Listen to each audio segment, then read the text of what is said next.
Rin, apa kabar? Halo. Mewakili Cherry Bell ya?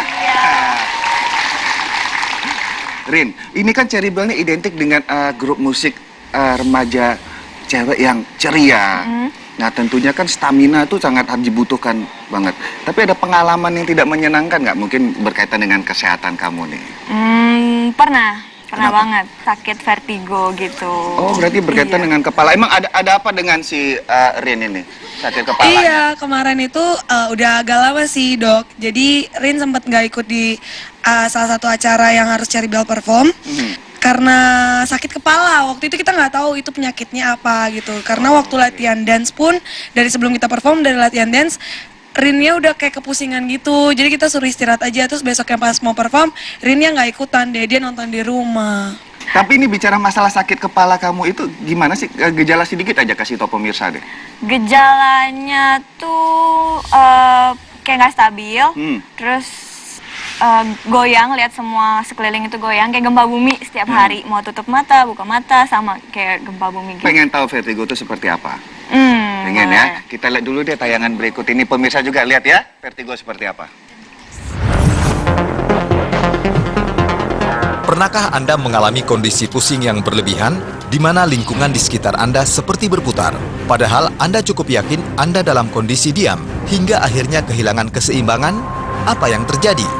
Faktanya, keseimbangan tubuh seseorang bisa didapatkan karena adanya kerjasama yang baik antara bagian mata, telinga bagian dalam, reseptor proprioseptif, dan yang paling utama yaitu otak. Jika salah satu dari bagian tubuh tadi mengalami gangguan, maka Anda mulai mengalami gangguan keseimbangan. Vertigo merupakan salah satu kondisi yang muncul akibat adanya infeksi pada telinga bagian dalam. Dan biasanya, kondisi kehilangan keseimbangan tadi akan diikuti dengan rasa mual, keringat dingin, bahkan telinga berdenging. Lantas, apa yang bisa dilakukan untuk mencegah kondisi ini mengganggu aktivitas Anda? Ya, vertigo merupakan salah satu dari berbagai jenis tipe atau kategori sakit kepala. Tapi untuk lebih jelasnya lagi, Rin, kita mau ngajak ngobrol dengan Dokter Eka. Apa kabar, Dokter Eka? Hai. Coba ceritakan ke Dokter Eka itu sejak kapan? Maksudnya yang tadi kamu bilang berputarnya itu. Sejak tahun berapa? 2009 Udah tadi? lama sih, 2011 atau 2012 gitu, kalau nggak salah. Yang dirasakan semenjak apa? itu. Kayak kerbalik-balik atau cuma goyang aja? Sempet awal-awal sih cuman kayak goyang doang, kirain cuman biasa gitu kan. Lama-lama diem pun atau merem pun tuh masih tetap goyang. Terus sempet parah-parah banget, itu kayak terbalik-balik semua gitu. Sampai ada mual atau mau muntah? Iya, sampai mual-mual gitu juga. Kadang-kadang ada keringet dinginnya? Iya. Kuping kadang-kadang ada bunyi, ada Iya, suara sempat gitu. bunyi kayak angin-angin gitu. Nah, jadi itu kalau secara kita analisis ya, itu adalah vertigo yang tipe perifer. Tipe perifer, jadi gangguan di sensor keseimbangannya di belakang telinga. Jadi memang keluhan otonom, jadi keluhannya berat segala macam, malahan tapi aman. Nah, nggak bahaya, mungkin 2-3 hari atau dengan obat bisa lebih cepat. Tapi kalau yang kena sentral, kena gangguan di otaknya, mungkin keluhannya tidak begitu hebat, tapi terus-menerus dan tidak menghilang. Gitu. Aku sih sempat sampai 2 bulanan, 3 bulanan gitu nggak hilang-hilang, Dok. Ya karena nggak ke dokter. Ke dokter udah dan dikasih obat. Dan aku sempat ganti dokter juga, cuman nggak sembuh-sembuh gitu. Waktu itu lehernya terasa kaku nggak? Kenceng? Aku sempat ada masalah sama tulang punggung sih. Karena salah satu pencetusnya adalah kaku pada leher. Dan kaku pada leher, aliran darah ke otak kurang lancar, sensor keseimbangannya nggak bagus. Jadi kayak layangan singit gitu. Benar-benar. Nah, ini kalau bicara masalah vertigo, kemudian tentu ada penonton lain mungkin, aduh kalau yang sebelah gimana? Kemudian yang namanya pusing itu apa bedanya dengan vertigo, kemudian liang? Nah, ada spesifik gejala khusus bahwa ini adalah jelas vertigo yang seperti dialami Rin ini, Dok. Ya, jadi kalau vertigo yang kita bilang true vertigo yang murni, dia sempoyongan dan terutama dipengaruhi oleh perubahan posisi. Jadi kalau bangkit dari duduk ke diri tuh goyang. Berarti Jadi penyebab dengan satu kepala posisi. bisa Kedua, berubah posisi. pencetus yang kalau kayak Rin apakah kurang istirahat itu juga? Sering kecapean, lehernya kaku, nah itu bikin jadi ya nggak seimbang lah dia jadinya. Tapi kalau sebagai penyebab utama dari vertigo ini berupa apa biasa, Dok? macam-macam, bisa juga infeksi pada telinga, bisa memang aliran darah ke sensor di belakang telinga nggak bagus, atau yang bahaya kalau yang kena di otaknya yang bermasalah. Cuma kalau yang otak itu biasanya karena kena stroke atau penyebab. Oke, berarti ada riwayat penyakit lainnya sebelum terjadi vertigo tersebut. Kalau faktor pencetus tadi posisi, kemudian keletihan berlebihan, stres juga bisa. Makanan bisa nggak tuh? Makanan beberapa orang bisa bikin memicu, tapi nggak sama tiap orang. Oh, nggak sama, tapi secara umum? Ya kadang-kadang ada yang kalau golongan coklat, kadang-kadang ada ya. juga bisa Keju. Keju. Tapi Karena sebenarnya mengandung si susu vitamin gitu. dia. Oke. Ada orang yang sensitif, ada yang enggak. Itu Rin, ada lagi mau ditanyain? Nanti Tapi kita periksa aja di klinik oke, ya. benar. Enggak, mau nanya. Kalau misalnya aku kan udah nggak pernah kambuh-kambuh lagi nih, apa emang bisa pure sembuh total gitu? Ya sebenarnya kayak orang pilek, kalau lagi sudah sembuh, ntar tiba-tiba bisa kena lagi. Gitu. Dari tanah turun, bisa kambuh. Itu ya, yang penting istirahat ya Rin ya. Benar. Tenang aja, masih banyak 8 yang lainnya dan saya tambah 1 ya. Terima kasih Dokter Eka atas informasinya. Terima kasih. Ya, tentunya masih banyak informasi menarik lainnya. Tetap di Dokter Rose Indonesia. Sesaat lagi kami kembali.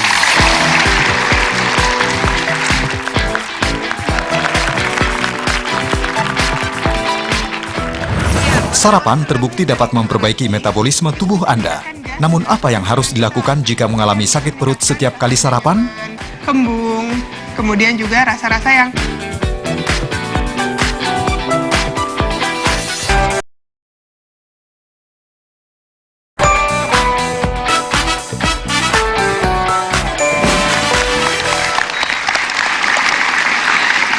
ya, selamat datang kembali di Dokter Rose Indonesia. Senang sekali saya masih bersama anggota-anggota di Cari Belang unyu-unyu ini. Sekarang kita akan membahas tentang kebiasaan sarapan. Oh, pasti pada sarapan dong kalau pagi. Iya banget, Dok. Iya banget. Penonton di studio saya sarapan nggak kalau pagi? Oh, sarapan semua. Ternyata sehat-sehat ya. Iya, Tapi saya mau nanya, pernah nggak setelah sarapan selesai, kemudian mengalami perut yang rasanya begah, nggak enak, sakit, atau gimana gitu? Oh, biasanya langsung sakit perut gitu. Sakit perut? Iya. Biasanya minum susu atau makan, pasti langsung kontraksinya cepet banget. Oh gitu ya? Iya. Langsung mau ke belakang gitu Iya. ya? Nah, rasanya ini masalah yang sering sekali terjadi di masyarakat umum karena setelah mengkonsumsi makanan-makanan seperti yang ada di sini. Oh, ketahuan lagi. Aku biasanya makannya ini. Apakah ini? Nasi goreng. Bohong-bohong, dia biasanya makan mie goreng kan? Mie goreng. Jadi gini, mie goreng, besokannya nasi goreng, terus mie goreng lagi gitu. Jadi rolling. Biar Tapi enak. tetap ya, ada gorengnya, ada nasinya atau mie-nya. Iya. Tapi habis itu aku langsung mules. Aku kira pencernaan aku terlalu bagus gitu. Ternyata Oh, salah gitu ya. Tapi bisa ada hal lain. Jadi penyebabnya nih, gangguan selama kita mengalami mulas gitu ya, itu bisa disebabkan oleh 3 hal. Yang pertama karena alergi. Yang namanya alergi bisa memicu timbulnya rasa tidak enak, tidak nyaman di perut. Kedua bisa karena intoleransi. Misalnya laktosa, yaitu terdapat pada susu atau produk-produk olahan susu. Produk olahan susu seperti keju, kemudian apa lagi? Yogurt juga. Ya, pokoknya produk-produk seperti itu yang kita ternyata tidak tahan sehingga menyebabkan metabolisme di dalam usus itu tidak berjalan dengan baik. Tidak terserap, akhirnya timbul rasa tidak nyaman. Bisa sakit, bisa konstipasi, bisa diare gitu. Oke. Tapi ada lagi satu lagi yang ternyata cukup sering dialami seseorang, Apa tuh? tapi banyak yang nggak tahu. Apa tuh? Namanya irritable bowel syndrome. Irritable bowel syndrome. Tuh, kita lihat aja ya di animasi berikut ya. Usus 12 Lu pintar-pintar semua ya di sini ya. Ini gambaran dari usus besar kita. Usus besar kita ini, 12 jari ya. sorry. Ini gambaran dari usus besar kita. Usus besar ini apabila mengalami yang tadi dinamakan irritable bowel syndrome, ini akhirnya bisa menyebabkan yang namanya iritasi atau rasa tidak nyaman di dalam perut kita. Kita bisa lihat di dalam usus besar kita ini mengalami rang kemerahan. Ya kan, bisa dilihat warnanya lebih merah. Nah, itu yang menyebabkan rasanya jadi sakit. Tuh, kita bisa lihat. Ketika fesesnya itu hendak keluar dari pencernaan atau usus besar kita, dia mengalami gangguan. Pertama, bisa akhirnya mengalami konstipasi atau susah buang air besar, atau yang kedua bisa mengalami diare justru. Tapi memang penyebabnya bisa macam-macam. Pada setiap orang itu bisa berbeda-beda penyebabnya. Jadi yang pertama bisa karena genetik, ada yang pertama juga bisa karena hal-hal yang tidak diketahui sebelumnya, misalnya ternyata dia alergi dengan makanan-makanan jenis tertentu, atau memang karena ada infeksi di saluran pencernaannya. Itu namanya irritable bowel syndrome. Gitu. Tapi jangan khawatir, karena kita akan hadir dengan solusinya. Iya, apa tuh dok? Sebelum solusinya, saya mau tanya dulu makanan favoritnya Kezia tadi nasi goreng ya? Iya, nasi goreng. Novi? Ayam goreng. Ayam goreng. Gigi? Kalau sarapan, Kalau sarapan? apa aja yang ada? Apa aja? Sebenarnya itu juga sih. itu benar. Kalau penonton di studio ada yang suka dengan kopi? Suka. Kalau minum pagi dengan teh? Teh. Atau dengan susu dan jus? Susu. Susu. Nah, ini dia makanan-makanan yang sebaiknya dihindari di saat Anda sarapan. Jadi pagi itu nggak boleh minum susu dok? Ya, buat orang-orang terutama yang tadi intoleransi, itu bisa meningkatkan gas di dalam saluran pencernaan kita. Itu yang bisa meningkatkan rasa tidak nyaman, kembung, kemudian juga rasa-rasa yang mules gitu. Kalau katanya teh itu kan kalau minum pagi-pagi supaya nambah tenaga. Sebenarnya bukan dari tehnya. Dari apa makanannya? Mungkin karena teh ditambahin gula, akhirnya tambah tenaga karena dari gulanya itu, dari glukosa itu. Aduh, Gigi pintar sekali.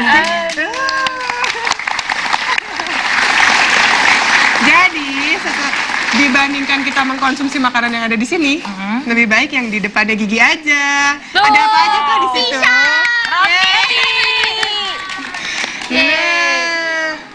Makan yang pertama dulu dari ujung. Roti sama selai. Selainya harus kacang. Kacang. Lebih sehat. Oh, lebih sehat. Ya, tidak ada gula buatan, lebih bagus ya kan. Terus dari kacang juga banyak proteinnya. Nah, terus yang paling penting adalah rotinya. Gandum. Rotinya gandum. Oh, harus Sebenarnya gandum? Gandum lebih bagus. Karena apa? Coba penonton di studio. Gandum kenapa? Betul. Ini karena pinter sih ya semuanya ya. Karena banyak seratnya nih. Serat yang tinggi bisa ditemukan pada roti gandum atau bisa juga pada nasi merah. Jika tetap ingin mengkonsumsi nasi goreng misalnya tadi ya, boleh diganti dengan nasi merah. Oh, nasi merah. Itu yang namanya gulanya tadi, glukosa tadi, seperti Gigi bilang, dan juga seratnya jauh lebih bagus. Ya, gulanya rendah, seratnya tinggi, bisa melancarkan pencernaan. Tapi jangan lupa, ini dia, ini adalah kuncinya. Apa ini?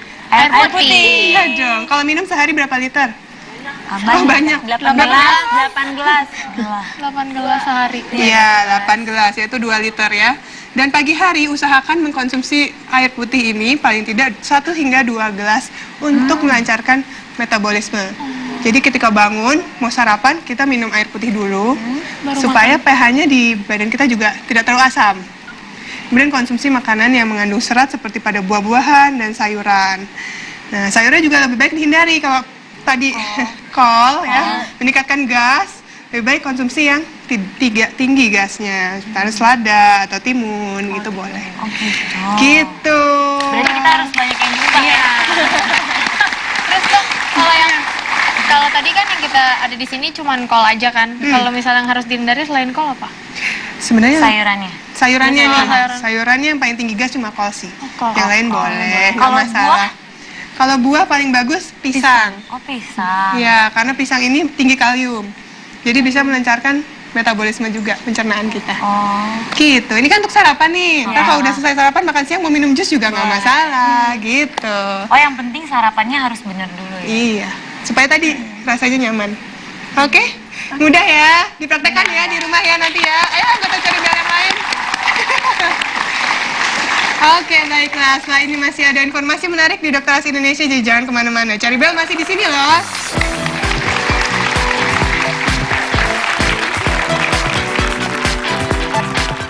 Sebenarnya sederhana. Solusi atasi keluhan jamur pada kulit. Sesaat lagi. Kurap ini adalah harus rutin, telaten, dan sabar. Karena biasanya jamur ini sifatnya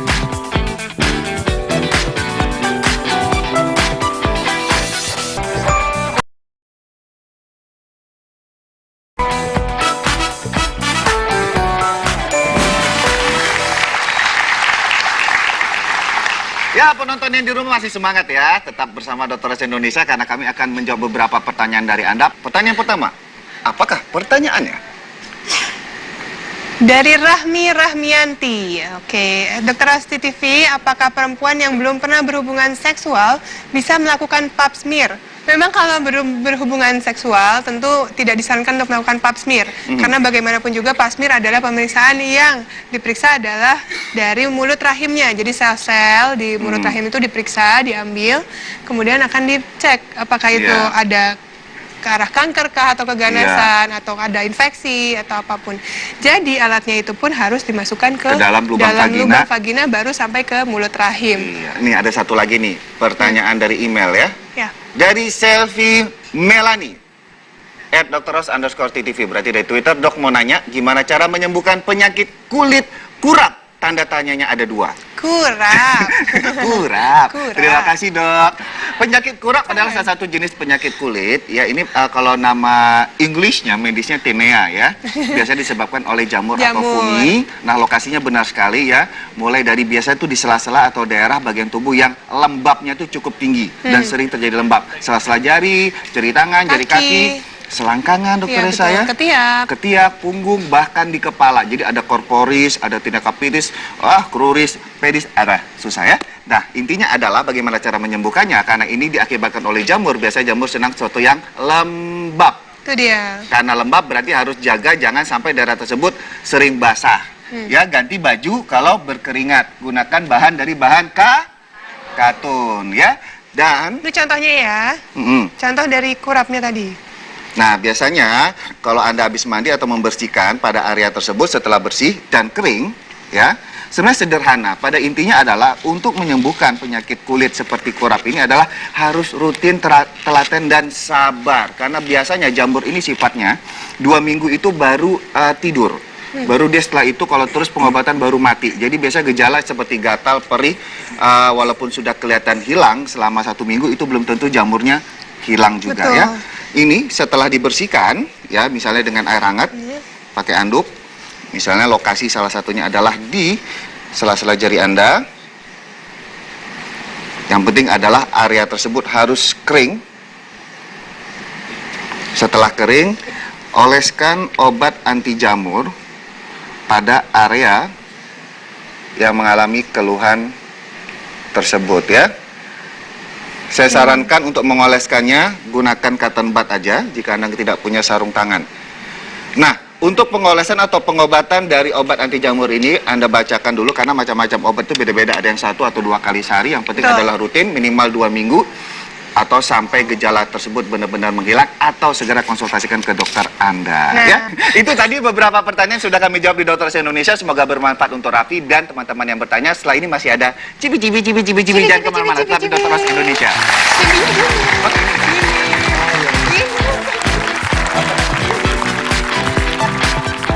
Tapi kalau bicara mengalami pusing atau jantung berdebar setiap kali mengkonsumsi obat warung, temukan solusinya sesaat lagi. Sebenarnya tidak masalah ya selama sangat-sangat diperhatikan.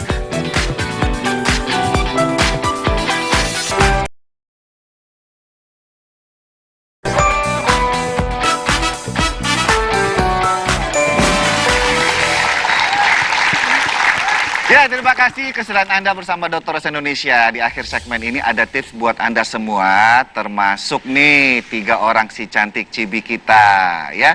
Ini kita mau bahas mengenai obat warung. Nah, kalian bertiga ada pengalaman nggak pernah mengkonsumsi obat warung? Siapa dulu nih? Angel? Pernah, semuanya pernah makan. Pernah? Iya, jadi makan? Maksudnya mengkonsumsi obat. Okay. Kalau misalnya sakitnya ringan-ringan, biasanya kita nggak ke dokter sih, ya disiapin obat ringan, jadi dikonsumsi aja sesuai dengan itu yang dianjurkan di dan di belakangnya itu, ya istilahnya ada tulisannya. Petunjuk. Waduh. Kalau dirimu ini paling mungil kayaknya.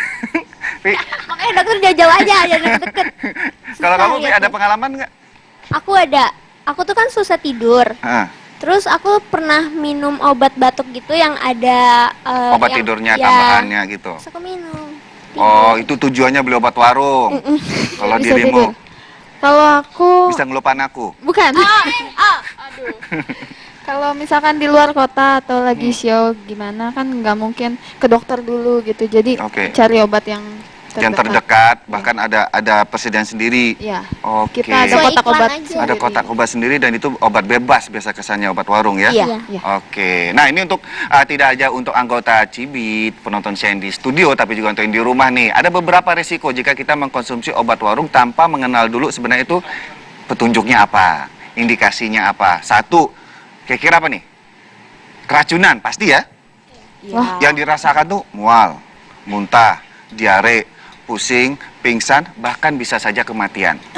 Aduh. Iya, misalnya ini ada salah satu obat yang bisa meningkatkan tekanan darah. Tapi yang mengkonsumsi obat warung itu adalah penderita hipertensi. Tentunya fatal. Ya kan? Lalu ada yang minum obat misalnya di antara kalian ini adalah penderita MAH. Lalu kalian mengkonsumsi obat warung yang resiko atau dampaknya bisa ningkatin asam lambung. MAH-nya tambah kambuh.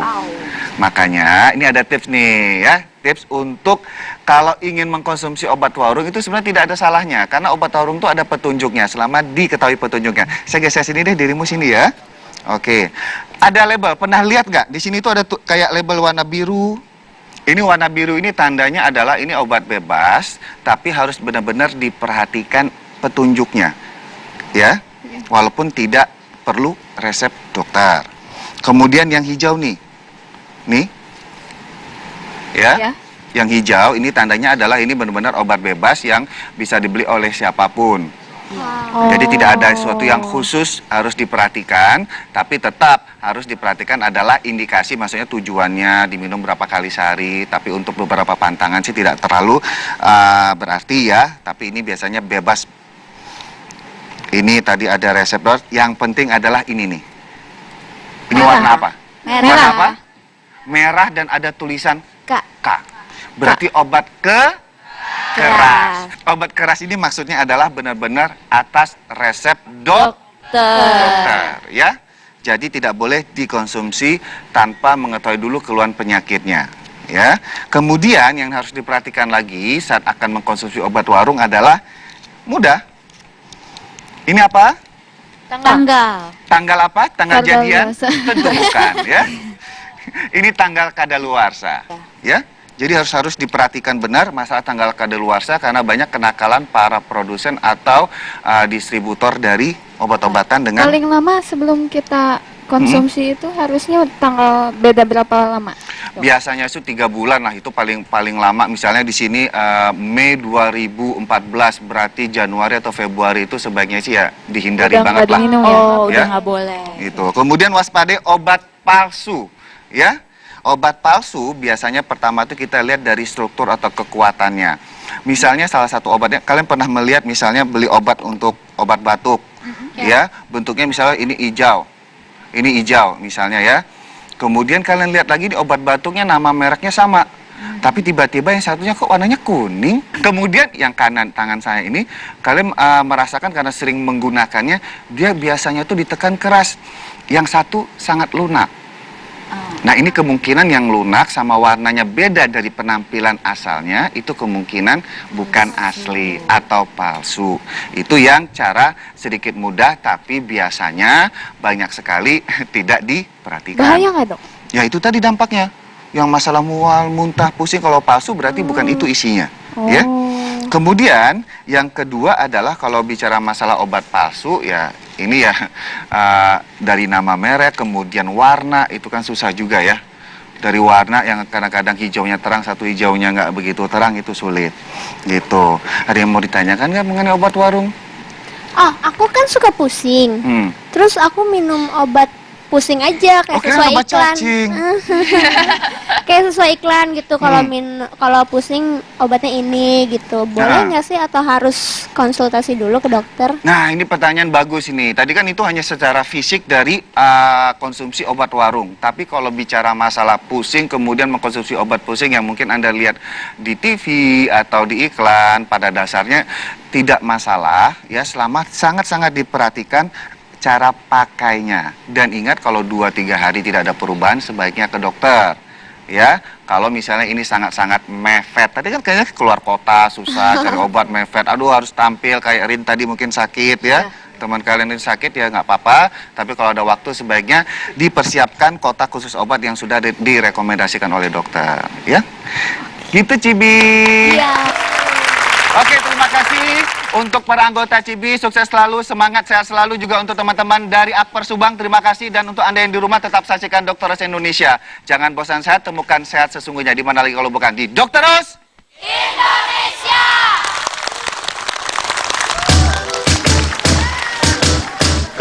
Ayo kita tepuk tangan bareng semuanya. Sibuk. Cinta, satu kata penuh makna.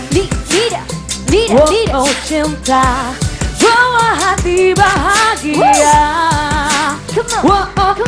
Dari sekian juta keindahan dunia.